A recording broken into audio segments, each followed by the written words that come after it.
today's ganap nga ay pagka-out namin sa trabaho ng aking dadabay, syempre dumiretso na kami dito sa may Care Cervico. Dahil pupuntahan nga namin yung in-applyan naming cargo dito sa may Care Cervico at syempre installment yon. Nakshuta, wala tayong pang cash.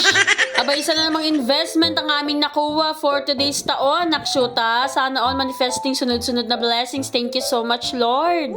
In-explain na nga dito ni Sir kung paano buksan at syempre paano umpisahan na imaneho. Abay, saka na ako magpapaturo kay Dada, talaga naman. Saka naman na in-explain ni Sir dito kung ano yung mga dapat na at hindi dapat. After naman noon ay pumasok na kami dito sa may office nila para makapagbayad at makapag-down payment na. 5:30 na nga ng mga oras na to at buti nga lang din talaga at meron pa sila ng mga time na yan. Kaya naman kung gusto nyo magkaroon ng mga appliances, sabay puntahan nyo ng Care Cervico dahil napakababa lang talaga ng interes. This is not paid advertisement, nakshuta. Promise kayo dyan.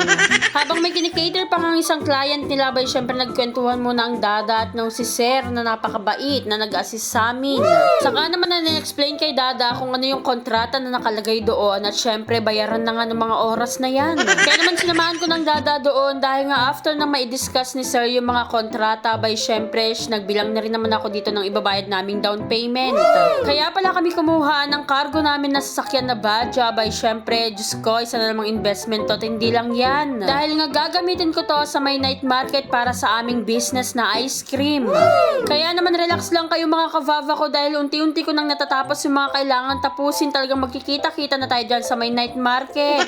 At sana naman supportahan nyo rin kami sa aming ice cream at bagong business, nakshuta. At susunod naman na gagawin ko bay syempre itong pag-process nga ng mga permit namin para sa night market at magbabayad na naman kami sa may City Hall.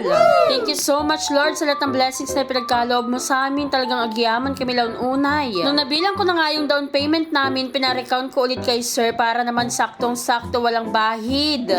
At ang tsa-tsa ko medyo nabuburyong na naman ng mga oras na yan. Kaya naman na yan, hindi ko na naman alam kung ano na naman yung gusto. After naman mabilang ni Sir dito, abay diniscuss na rin niya kung ano ba yung kailangan namin gawin at syempre yung time na pagbayad namin. Dahil nga pag na-late ka ng payment dito may 3% agad na interest, nakshuta.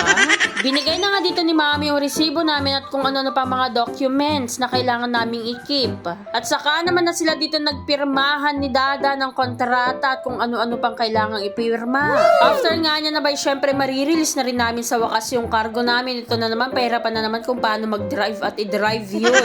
Hindi nga ako marunong mag-drive ng may clutch kaya naman kailangan ko talagang magpaturo, nakshuta. Abay nag-overtime na nga rin sila ng mga oras na yan dahil nga mag-aalas 6 na pero syempre kailangan din talaga nilang tapusin. Dahil after work lang din naman namin magkakaroon ng time kaya naman dito lang din namin talaga nakuha yung sasakyan. Super excited na tuloy talaga ako. Diyos ko, talaga naman.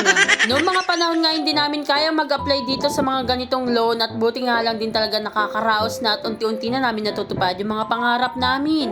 At syempre dahil din yon sa inyo mga kavava ko kaya naman thank you so much sa lahat ng sumusuporta sa akin at sa amin. Syempre number 1 nga dyan yung mga magulang namin ng Dada na napaka-supportive, laging nandyan sa amin. At sa wakas nga ito na yung final talaga at tapos na namin na-discuss ni Sir lahat-lahat. At paglabas nga namin ito ng aming cargo, nakshuta, thank you so much Lord. At after nga niyan, syempre picture taking naman para sa kanilang documentation.